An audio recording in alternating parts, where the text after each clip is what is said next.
नमस्कार दोस्तों, स्वागत है आपका आपके अपने चैनल ट्रिकी ट्रिक्स में और मैं हूं आपकी फ्रेंड सारिका। तो आज की ये वीडियो होगी इम्पोर्टेंट टॉपिक 1857 की क्रांति। इस वीडियो में मैंने 1857 की क्रांति से रिलेटेड हर एक इम्पोर्टेंट प्रश्न को पॉइंट टू पॉइंट लिखा है, तो वीडियो को स्किप ना करें एंड एंड तक जरूर देखें। इस वीडियो में हम 1857 की क्रांति के स्वरूप से लेकर उसके कारण, क्यों शुरू हुई, कहाँ हुई, किसने नेतृत्व किया, किसने दमन किया, उसकी असफलता के कारण, उसके परिणाम व इनसे रिलेटेड कुछ बुक्स को भी देखेंगे। तो शुरू में मैंने कुछ इंपॉर्टेंट पॉइंट्स लिखे हैं जिनसे डायरेक्ट क्वेश्चन पूछ लिए जाते हैं, तो देख लेते हैं वो क्या है। 1857 की क्रांति के समय इंग्लैंड की महारानी कौन थी? तो रानी विक्टोरिया इंग्लैंड की महारानी थी। 1857 की क्रांति के समय इंग्लैंड के पीएम कौन थे? तो पामस्टर्न। भारत के गवर्नर जनरल लॉर्ड कैनिंग, जिनका समय काल 1856 से 62 तक रहा भारत में। क्रांति के समय भारत के मुगल सम्राट कौन थे? तो बहादुर शाह जफर द्वितीय। क्रांति को अन्य किन नामों से जाना जाता है? तो भारतीय विद्रोह, सिपाही विद्रोह, प्रथम भारतीय स्वतंत्रता संग्राम भी इसे कहा जाता है, व सैनिक विद्रोह के नाम से भी जाना जाता है। क्रांति के जनक कौन थे? कई बार एग्जाम में पूछा जाता है कि 1857 की क्रांति के जनक कौन थे, तो कोतवाल धन सिंह गुर्जर क्रांति के जनक कहलाए जाते हैं। कोतवाल इनकी पदवी है। क्रांति के समय मेरठ के एक थाने में कोतवाल के पद पर आसीन थे। क्रांति का प्रतीक कमल का फूल व रोटी थी। इस क्रांति को शुरू करने की निश्चित तारीख 31 मई 1857 रखी गई थी, जबकि इसकी शुरुआत 10 मई 1857 को मेरठ के बैरकपुर से हो जाती है। विद्रोह को दबाने के लिए नियुक्त सेनापति कौन था? तो कॉलिन कैंपबेल। आइए अब जानते हैं 1857 की क्रांति का स्वरूप क्या था। तो 1857 की क्रांति के स्वरूप के विषय में ब्रिटिश इतिहासकार व भारतीय इतिहासकारों के मध्य काफी मतभेद है। ब्रिटिश इतिहासकार इसे छिटपुट आंदोलन मानती है, सैनिक विद्रोह मानती है, वहीं भारतीय इतिहासकारों के लिए एक महान संग्राम था। देख लेते हैं कुछ विशेष इतिहासकारों के मत क्या क्या थे। तो 1857 की क्रांति को सैनिक विद्रोह कहा है लॉरेंस व सीले ने। कई बार एग्जाम पूछा जाता है कि 1857 की क्रांति को सैनिक विद्रोह किसने कहा है, तो वे लॉरेंस व सीले हैं। तो इन पॉइंट्स को आप याद रखें, मैंने इंपॉर्टेंट पॉइंट्स यहाँ लिखे हैं। हिंदू व मुस्लिम षड्यंत्र किसके द्वारा कहा गया है? तो जेम्स आउट्रम व ट्रेलर के द्वारा हिंदू मुस्लिम षड्यंत्र कहा गया है। धर्मांधों का ईसाइयों के विरुद्ध युद्ध किसके द्वारा कहा गया है? तो LER रीस के द्वारा। सिपाही विद्रोह कहा गया है जॉन लॉरेंस व अर्ल स्टेनी द्वारा। और राष्ट्रीय विद्रोह कहा गया है बेंजामिन डिजरायली या डिजरेली द्वारा। अब देखते हैं भारतीय इतिहासकारों के क्या मत हैं। तो 1857 की क्रांति को प्रथम स्वतंत्रता संग्राम कहा है BD सावरकर व अशोक मेहता के द्वारा। राष्ट्रीयता के अभाव में स्वतंत्रता संग्राम कहा है डॉक्टर SN सेन के द्वारा। और ना तो प्रथम, ना राष्ट्रीय, ना ही स्वतंत्रता संग्राम है, ऐसा कहा है RC मजूमदार ने। चलिए अब देख लेते हैं कि 1857 की क्रांति शुरू क्यों हुई थी। तो 1857 की क्रांति किसी आकस्मिक घटना का परिणाम नहीं थी, बल्कि अंग्रेजी शासन व शोषण के फलस्वरूप उत्पन्न हुए कई कारणों का परिणाम थी। तो आइए जान लेते हैं वे कारण थे राजनीतिक, आर्थिक, सामाजिक, धार्मिक, सैनिक व तात्कालिक कारण। तात्कालिक कारण वह कारण था जिसकी वजह से क्रांति समय से पूर्व ही शुरू हो गई थी। अब सभी कारणों को डीपली समझ लेते हैं। तो पहला कारण आता है राजनीतिक कारण। कौन कौन से राजनीतिक कारण थे? यूं तो अंग्रेज भारत में व्यापार करने के लिए आए थे, लेकिन वे व्यापार के साथ साथ भारत की राजनीति में भी हस्तक्षेप करने लगे। इसी क्रम में उन्होंने बहादुर शाह जफर का अपमान किया, जो कि मुगल साम्राज्य के अंतिम सम्राट थे। अंग्रेजों ने बहादुर शाह जफर को नजर देना व उनके प्रति सम्मान प्रकट करना बंद कर दिया था। नजर यानी कि जो पेंशन उन्हें मिलती थी अंग्रेजों द्वारा, उसे बंद कर दिया गया। यहाँ तक कि बहादुर शाह जफर का नाम सिक्कों से भी हटा दिया गया था। उस पर भी जब अंग्रेजों को संतोष नहीं हुआ तो उन्होंने मुगल सम्राट बहादुर शाह जफर की इच्छा के विरुद्ध इनके निकम्मे पुत्र मिर्जा कोयास को युवराज घोषित कर दिया और इनके साथ एक संधि कर ली। उसके तहत इन्हें 3 शर्तों को मानना अनिवार्य कर दिया कि अब इन्हें बादशाह न कहकर सिर्फ और सिर्फ शहजादा कहा जाएगा। 1 लाख रुपए पेंशन की बजाय इन्हें 15,000 रुपए प्रति महीना दिया जाएगा और इन्हें लाल किला छोड़ना होगा। तो संधि की ये शर्तें मुगल साम्राज्य के लिए अत्यधिक अपमानजनक थी और इसी प्रकार मुगल सम्राट का दरबार क्रांति का मुख्य केंद्र बना, जहां अंग्रेजों के विरुद्ध योजनाएं तैयार की जाने लगी। तो 1857 की क्रांति के समय लॉर्ड कैनिंग गवर्नर जनरल था भारत का, लेकिन 1848 से 56 तक जब डलहौजी ने शासन किया तब उसने ऐसी ऐसी नीतियां चलाई भारत में जिससे भारतीयों के हृदय में अंग्रेजों के प्रति रोष की भावना उत्पन्न हो गई। जैसे कि डलहौजी की चलाई गई हड़प नीति, जिसे व्यवगत सिद्धांत या डॉक्ट्रिन ऑफ कोलैप्स भी कहा जाता है। डलहौजी ने बलपूर्वक पंजाब, सिक्किम व बर्मा के दक्षिणी भाग को ब्रिटिश सरकार में विलय कर लिया था। हड़प नीति के तहत सतारा को 1848 में, जैतपुर व संभलपुर को 1849 में और उदयपुर को 1852 में मिला लिया। नागपुर और बघात को इसी संधि के तहत ब्रिटिश साम्राज्य में मिला लिया था। अब आपसे एग्जाम में ये प्रश्न पूछा जाता है कि 1857 की क्रांति के समय डलहौजी ने हड़प नीति के तहत सतारा को कब मिलाया था ब्रिटिश साम्राज्य में, तो 1848 में मिलाया था। इसीलिए मैंने सारे इंपॉर्टेंट पॉइंट ही लिखे हैं और बाकी तो आपको 1857 की क्रांति के विषय में पता ही होगा, आपने पढ़ा ही होगा। और इधर डलहौजी ने ही अवध के अंतिम नवाब वाजिद अली शाह को 1856 में कुप्रशासन का आरोप लगाकर गिरफ्तार कर लिया और इन्हें निर्वासित कर कलकत्ता भेज दिया। इस प्रकार अवध को भी ब्रिटिश साम्राज्य में हड़प नीति के तहत मिला लिया। गोद निषेध प्रणाली के तहत डलहौजी ने नाना साहब व लक्ष्मी बाई के साथ अनुचित व्यवहार किया। नाना साहब, जो कि मराठा के अंतिम पेशवा बाजीराव द्वितीय के दत्तक पुत्र थे, जिनका वास्तविक नाम धोंदूपंत था। कई बार पूछा जाता है कि नाना साहब का वास्तविक नाम क्या था, तो धोंदूपंत। चूंकि ये दत्तक पुत्र थे, इसीलिए अंग्रेज इनके साथ अच्छा व्यवहार नहीं करते थे और इनकी पेंशन, जो कि 8 लाख प्रति महीना थी, उसे बंद कर दिया था। नाना साहब ने कानपुर के बिठूर से 1857 की क्रांति का नेतृत्व किया। इधर लक्ष्मीबाई, जो कि झांसी के राजा गंगाधर राव की विधवा थी, इन्होंने गंगाधर राव जी ने मृत्यु से पहले एक पुत्र गोद लिया था, दामोदर राव। इसकी सूचना लॉर्ड डलहौजी को दी भी थी। फिर भी गोद निषेध प्रणाली के तहत लॉर्ड डलहौजी ने इनके दत्तक पुत्र दामोदर राव को अस्वीकार कर दिया और झांसी को विलय कर लिया। इस बात पर झांसी की रानी लक्ष्मीबाई अंग्रेजों के विरुद्ध हो गई और उनसे अंग्रेजों के विरुद्ध क्रांति कर दी।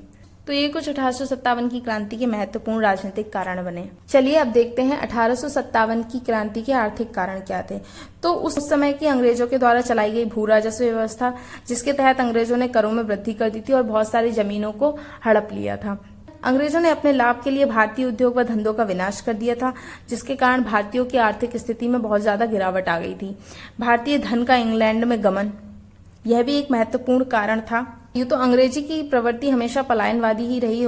उन्होंने कभी भी स्थायी रूप से कहीं भी निवास नहीं किया। कंपनी के अधिकारियों को जैसे ही छुट्टी मिलती थी, वे सभी अपनी जो भी उन्होंने जिंदगी भर की कमाई की थी भारत में, वो सभी उठा करके इंग्लैंड ले जाते थे। इसी प्रकार भारी मात्रा में भारतीय धन इंग्लैंड चला जाता था। इससे भारतीयों की आर्थिक दशा में लगातार गिरावट आती रही और ऐसी स्थिति में भारतीयों में अंग्रेजों के प्रति कोई श्रद्धा नहीं रही और अंग्रेजों द्वारा अकाल में भी कर वसूली की गई भारतीयों से। ये कुछ आर्थिक कारण थे जिन्होंने 1857 की क्रांति को प्रारंभ करने में बहुत योगदान दिया।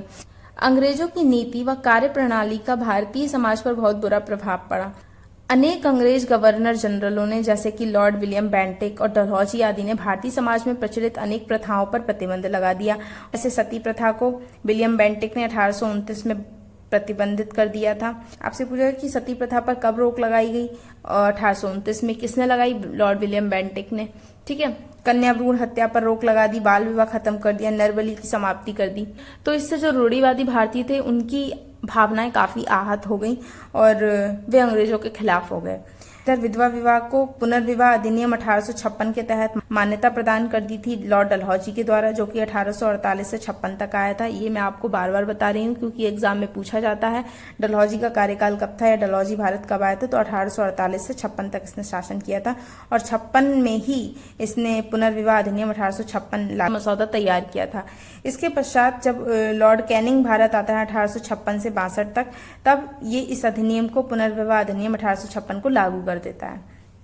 इधर अंग्रेजों द्वारा बड़े पैमाने पर विदेशी सभ्यता व संस्कृति का प्रचार प्रसार किया जा रहा था, घृणा की दृष्टि से देखते थे। सबसे महत्वपूर्ण सामाजिक कारण यह भी है कि वे हमेशा भारतीयों का अपमान करते थे। वे अपनी गोरी चमड़ी का बहुत ज्यादा गर्व था उनको कि भाई हम तो गोरी चमड़ी वाले हैं, जिससे वे भारतीयों को हमेशा काले व सुअर की संज्ञा दिया करते थे, जो कि भारतीयों की सहनशीलता से बाहर थी। चलिए अब जानते हैं धार्मिक कारण। तो 1813 के चार्टर एक्ट के तहत ईसाई मिशनरियों को भारत में आगमन की इजाजत दे दी गई थी अंग्रेजों द्वारा, जिससे ईसाई धर्म का प्रचार प्रसार बहुत ज्यादा बढ़ गया था तथा इनके प्रचार प्रसार के लिए गतिविधियां भी बहुत तेज हो गई थी। ईसाई मिशनरियों ने अपने प्रचार को बढ़ाने के साथ साथ हिंदू मुस्लिम धर्म के विरुद्ध दुष्प्रचार भी किया। हिंदू मुस्लिम के अवतारों व पैगंबरों के लिए अपशब्द का प्रयोग किया, जिससे जो हिंदू व मुसलमान दोनों की ही भावनाओं को काफी ठेस पहुंचा और वे सब अंग्रेजों के विरुद्ध हो गए। संपत्ति संबंधी नियम, इन्होंने एक एक्ट लाया लैक्स लॉ की कानून, जो कि 1850 में आया था। ठीक है, ये प्रश्न इंपॉर्टेंट है। लैक्स लॉ की कानून भारत में कब आया? तो 1850 में। ठीक है, तो इसके तहत इन्होंने कहा कि जो ईसाई धर्म अपनाएगा वही पैतृक संपत्ति का अधिकारी होगा। जो ईसाई धर्म को नहीं अपनाएगा, जो ईसाई नहीं बनेगा, उसे उसकी पैतृक संपत्ति से वंचित कर दिया जाएगा। और इसका एक बड़ा कारण था समुद्र पारगमन। जो भारतीय थे वो समुद्री यात्रा को हिंदू धर्म के विरुद्ध मानते थे। इसके बावजूद भी प्रथम व द्वितीय वर्मा युद्ध में भारतीयों को समुद्र के द्वारा वर्मा भेजा गया, जिससे भारतीयों को ऐसा लगने लगा कि उनके धर्म को भ्रष्ट किया जा रहा है अंग्रेजों के द्वारा, और अंग्रेज अगर भारत में रहे तो वे हम जितने भी भारतीय बचे हैं उन सभी को ईसाई बना के छोड़ेंगे। अब देखते हैं सैनिक कारण। 1857 की क्रांति अथवा विद्रोह के लिए अनेक सैनिक कारण भी उत्तरदायी हैं, जिनका वर्णन निम्न प्रकार है। जैसे कि भारतीय सेना में भेदभाव। यद्यपि भारतीय सैनिकों की संख्या ज्यादा थी, 2,38,000 भारतीय थे ब्रिटिश सेना में, जबकि यूरोपीय सैनिक सिर्फ 45,000 थे। उसके बाद भी भारतीयों के साथ अच्छा व्यवहार नहीं किया जाता था। अंग्रेजों की भारतीय सैनिकों के प्रति सदैव भेदभावपूर्ण नीति रही। यद्यपि भारतीय सैनिक पूरी जिम्मेदारी के साथ अपने सैनिक कर्तव्यों का पालन करते थे, लेकिन फिर भी इस पर अंग्रेजों द्वारा उनकी ना तो पदोन्नति की जाती थी, या उनको ना तो प्रमोशन दिया जाता था, ना ही उनके वेतन बढ़ाया जाता था, जबकि दोनों ही सेम पद पर होते थे। जब तो यह बात भी सैनिकों को कहीं ना कहीं खलती थी कि हमसे काम पूरा लिया जाता है, लेकिन वेतन हमें हमेशा कम ही दिया जाता है। उसके बाद डलहौजी द्वारा डाकघर सुधार अधिनियम 1854 पारित कर दिया जाता है। ये क्वेश्चन पूछा जा सकता है कि डाकघर सुधार अधिनियम किसके द्वारा पारित किया गया? डलहौजी द्वारा। कब किया? 1854 में। इसके तहत सैनिकों की जो निःशुल्क डाक सेवा थी वो समाप्त हो गई। अब सैनिक अपने घर के हालचाल नहीं ले पाते थे, जो उनकी जो फ्री पत्राचार व्यवस्था थी वो समाप्त हो गई इसके थ्रू। एक तो अंग्रेज पैसे भी नहीं देते थे, वेतन उनको कम देते थे, ऊपर से उनके जो निःशुल्क सेवाएं थी उन्हें भी समाप्त कर दिया जा रहा था, तो सैनिक इससे बहुत ज्यादा दुखी थे। सर्विस इंटेलिजेंस एक्ट 1856 में कैनिंग द्वारा पास किया जाता है, जिसे सामान्य सेना भर्ती अधिनियम भी कहा जाता है। सामान्य सेना भर्ती अधिनियम किसके द्वारा पारित किया गया? कैनिंग के द्वारा। कब? 1856 में। इसके तहत भारतीय सैनिकों से एक एफिडेविट पे हस्ताक्षर करवाए गए और उन पर लिखा था कि ब्रिटिश सरकार को सैनिकों की जहां आवश्यकता होगी वहां उनको भेजा जाएगा, और जो भारतीय सैनिक हैं वे वहां पर कार्य करने से मना नहीं करेंगे, चाहे उन्हें समुद्र के पार जाना पड़े तो वे मना नहीं करेंगे और वहां जाएंगे। तो भी एक दुविधा थी जो भारतीय सैनिक पहले से भर्ती थे उनके लिए। अब आइए जानते हैं कि तात्कालिक कारण क्या रहा। तो दिसंबर 1856 में ब्रिटिश सेना द्वारा लोहे की पुरानी ब्राउन वेस बंदूकों की जगह नई 1853 पैटर्न वाली एनफील्ड राइफल ब्रिटिश सरकार को दी गई। कौन से पैटर्न की? 1853 पैटर्न की, जिसमें बंदूकों के अंदर भरने के लिए जो कारतूस होते थे ना, उन पर एक आवरण चढ़ा रहता था, चर्बीनुमा आवरण। ठीक है, यह आवरण उस कारतूस को सीजन से बचाने के लिए चढ़ाया गया था। जब बंदूक में गोली भरी जाती थी तब उसके आवरण को दांत से खींचकर बाहर निकालना पड़ता था। उस समय यह अफवाह फैलाई गई कि जो कारतूस का आवरण है वो गाय व सुअर की चर्बी से बना है। इस बात से आहत होकर हिंदू व मुसलमानों ने इस कारतूस को प्रयोग करने से, यानी कि इस बंदूक को प्रयोग करने से मना कर दिया। चलिए अब देखते हैं विद्रोह का प्रारंभ कब होता है, जबकि वास्तविक विस्तार जो है इस 10 मई 1857 से होता है मेरठ से।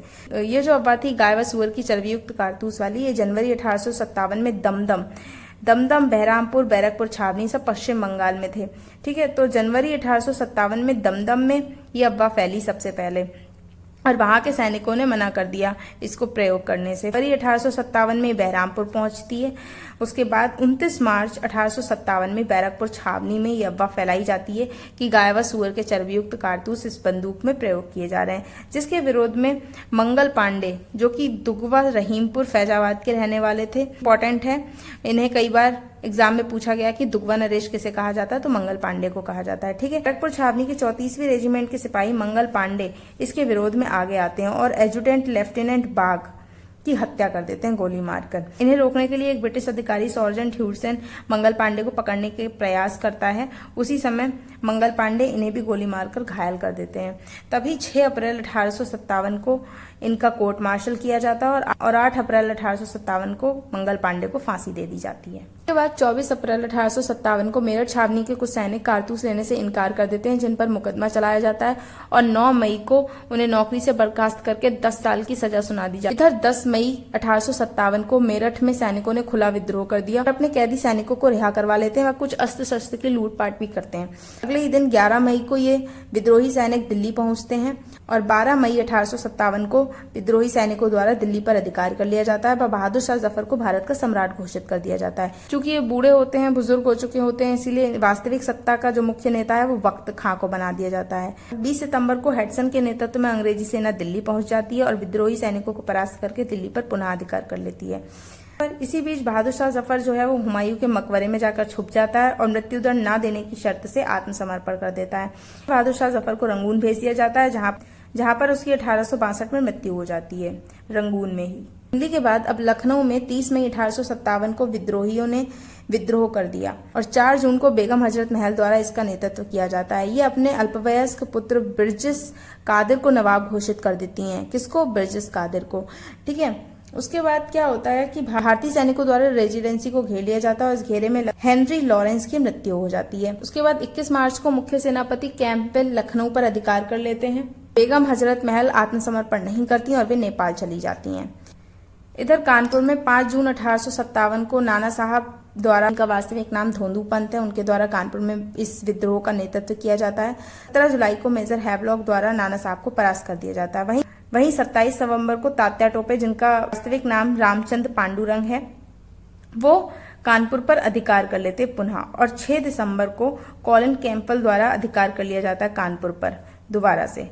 ठीक है। फिर तात्या टोपे वहां से भाग जाते हैं। इसी झांसी में रानी लक्ष्मीबाई, जो कि गंगाधर की विधवा होती हैं, वो झांसी से 1857 की क्रांति का नेतृत्व करती हैं। मार्च 1858 में ह्यूरोज जो है वो झांसी पहुंच जाता है और 3 अप्रैल 1858 में झांसी पर अधिकार कर लेता है। रानी यहाँ से बचकर ग्वालियर चली जाती हैं, जहां पर रानी लक्ष्मीबाई व तात्या टोपे दोनों के द्वारा ग्वालियर में 1857 की क्रांति का नेतृत्व किया जाता है। इसी क्रम में ह्यूरोज ग्वालियर पहुंचता है और ह्यूरोज से लड़ते लड़ते 17 जून 1858 में रानी वीरगति को प्राप्त कर जाती हैं और तात्या टोपे वहां से भी भाग निकलते हैं।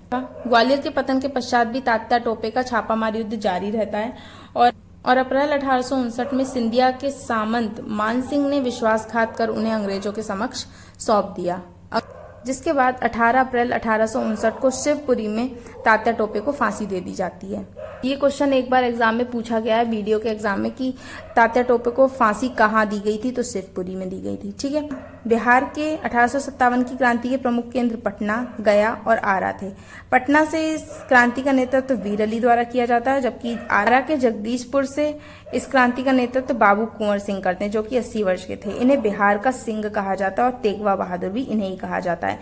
इधर इलाहाबाद में मौलवी लियाकत अली इस क्रांति का नेतृत्व करते हैं। फैजाबाद से मौलवी अहमदुल्ला शाह इस क्रांति का नेतृत्व करते हैं, जिन्होंने इस क्रांति के समय जिहाद का नारा दिया और युद्ध के लिए गुरिल्ला पद्धति अपनाई। उड़ीसा में संबलपुर के राजकुमार सुरेंद्र शाही व उज्जवल शाही, ये दोनों भाई थे, इन दोनों द्वारा नेतृत्व किया जाता है, लेकिन सुरेंद्र शाही आत्मसमर्पण कर देते हैं, जिसके बाद इन्हें देश निकाला दे दिया जाता है। गाइज, इस आवाज को प्लीज इग्नोर करें। हाँ, दक्षिण भारत का अधिकांश हिस्सा विद्रोह के समय शांत रहता है। केवल सतारा में इस विद्रोह का कुछ प्रभाव देखने को मिलता है। तो सतारा से 1857 की क्रांति का नेतृत्व रंगोजी द्वारा किया जाता है। चलिए अब जान लेते हैं 1857 की क्रांति के नेता, केंद्र व दमनकर्ताओं को। दिल्ली से बहादुर शाह जफर ने नेतृत्व किया था, लेकिन वास्तविक सत्ता वक्त खां के हाथ में थी। दमनकर्ता जॉन निकोलस, इनकी मृत्यु हो जाती है। उसके बाद हेडसन द्वारा दमन किया जाता है। यहाँ पर लखनऊ से बेगम हजरत महल द्वारा नेतृत्व किया जाता है, और जिसका दमन कॉलिन कैंपबेल के द्वारा किया जाता है। कानपुर से नाना साहब तथा बाद में तात्या टोपे द्वारा नेतृत्व किया जाता है, और इसे भी कॉलिन कैंपबेल के द्वारा दमन किया जाता है। झांसी से रानी लक्ष्मीबाई नेतृत्व करती हैं, जिसे ह्यूरोज के द्वारा दमन किया जाता है। ग्वालियर से लक्ष्मीबाई और तात्या टोपे, जब ह्यूरोज इस क्रांति का दमन करता है और लक्ष्मीबाई वीरगति को प्राप्त हो जाती हैं। ठीक है। इधर जगदीशपुर बिहार में बाबू कुंवर सिंह, जो कि 80 वर्ष के थे, वो इसका नेतृत्व करते हैं, और विलियम टेलर व विसेंट आयर द्वारा इसका दमन किया जाता है। फैजाबाद में मौलवी अहमदुल्ला शाह द्वारा नेतृत्व किया जाता है और कॉलिन कैंपबेल द्वारा दमन किया जाता है। बरेली रोहेलखंड में खान बहादुर खान पूछा गया है, कॉलिन कैंपबेल द्वारा दमन किया जाता है। इलाहाबाद में लियाकत अली पूछा जाता है, जनरल नील द्वारा दमन किया जाता है। असम से एक बार पूछा गया है, इंपॉर्टेंट है। असम से किसने नेतृत्व किया, तो कंदपेश्वर सिंह और मनीराम दत्त। हालांकि मनीराम दत्त को बाद में फांसी दे दी जाती है और स्थानीय नेता द्वारा दमन किया जाता है। राजा पुरंदर सिंह के पोते थे कंदपेश्वर सिंह। ठीक है। कोटा से 2 भाई जयदयाल व हरदयाल द्वारा नेतृत्व किया जाता है। गोरखपुर से गजाधर सिंह और निजाम मोहम्मद द्वारा नेतृत्व किया जाता है। मथुरा के नेतृत्वकर्ता देवी सिंह, मेरठ के कदम सिंह, कुल्लू हिमाचल प्रदेश के वीर सिंह व प्रताप सिंह। लिस्ट को आप 2 बार देखेंगे तो आपको अच्छे से याद हो जाएगी, क्योंकि ये बहुत ज्यादा इंपॉर्टेंट है। लास्ट में विद्रोह असफल हो जाता है। क्या कारण थे इसके, आइए जान लेते हैं। यह विद्रोह स्थानीय, सीमित व असंगठित था। देशों के अनेक हिस्सों ने इस विद्रोह में भाग ही नहीं लिया था। ठीक है। विद्रोहियों के पास साधन सीमित थे, अंग्रेजों के पास अपार साधन थे, उनके पास पैसा भी बहुत था तो साधन भी बहुत थे। ठीक है। कुशल नेतृत्व का अभाव। यद्यपि विद्रोह के नेता वीर व साहसी थे, परंतु उनमें अनुभव, संगठन की क्षमता व मिलकर कार्य करने की शक्ति की कमी थी। अंग्रेजी सेना का कुशल नेतृत्व था, जो लॉरेंस बंधु, निकोलसन, आउटरम, हैवलॉक, कैंपबेल आदि थे, विशेष योग्य व्यक्ति थे। वही भारतीय शिक्षित वर्ग, व्यापारी वर्ग जो था वो विद्रोह के प्रति उदासीन था। निश्चित उद्देश्यों का अभाव था, या ये कहें कि राष्ट्रीयता का अभाव था, क्योंकि हर नेता ने अपने ही निजी उद्देश्यों की वजह से ये क्रांति शुरू की थी। अंग्रेजों को भगाना चाहते थे। नाना साहब को पेंशन नहीं मिल रही थी। जो झांसी की रानी थी लक्ष्मीबाई, उनके पुत्र को अस्वीकार कर लिया था अंग्रेजों द्वारा। ठीक है। बहादुर शाह जफर की पेंशन रोक दी गई थी। तो ऐसे ही सबके अपने निजी कारण थे जिसकी वजह से उन्होंने ये क्रांति शुरू की, यद्यपि कोई भी राष्ट्रीय कारण नहीं था। देसी नरेशों व सरदारों की गद्दारी, जैसे ग्वालियर के सिंधिया, इंदौर के होलकर व हैदराबाद के निजाम आदि ने विद्रोह को दबाने में अंग्रेजों का साथ दिया था। ठीक है। क्रांति का समय से पूर्व होना एक ही सबसे बड़ा और इम्पोर्टेंट कारण बनता है कि क्रांति का सभी नेताओं ने मिलकर ये योजना बनाई थी कि वे क्रांति का प्रारंभ करेंगे 31 मई से, जबकि क्रांति प्रारंभ हो जाती वो तात्कालिक कारण की वजह से 10 मई से। तो सभी नेता कहीं ना कहीं प्रिपेयर नहीं थे इस क्रांति को जल्दी शुरू करने के लिए। सत्ता के अधीन कर दिया जाता है। गवर्नर जनरल को वायसराय कहा जाने लगता है। हड़प नीति समाप्त कर दी जाती है। गोद लेने का अधिकार पुनः दे दिया जाता है और धार्मिक मामलों में हस्तक्षेप पर रोक लगा दी जाती है। जाति धर्म के आधार पर भेदभाव के बिना ही समान रूप से सरकारी पदों पर नियुक्ति करनी। चलिए देख लेते हैं 1857 के विद्रोह से संबंधित प्रमुख पुस्तकें कौन कौन सी है। तो the Indian war of independence की बीडी सावरकर द्वारा लिखी गई है। ये आई हुई है एक बार एग्जाम में। The great rebellion Ashok Mehta द्वारा लिखी गई। रिबेलियन 1857 पूरन चंद्र जोशी या पीसी जोशी द्वारा। Indian mutiny of 1857 George Bruce Malleson या यालसेन भी कहीं कहीं लिखा होता है, या फिर जेबी यालसेन या जेबी मल्लसेन। ठीक है। ग्रेट म्यूटिनी क्रिस्टोफर हिबर्ट द्वारा। आई होप आपको ये वीडियो यूजफुल लगी हो। अगर आपको ये वीडियो अच्छी लगी तो वीडियो को लाइक, शेयर एंड मेरे चैनल को सब्सक्राइब करना ना भूलें। Thank you for watching.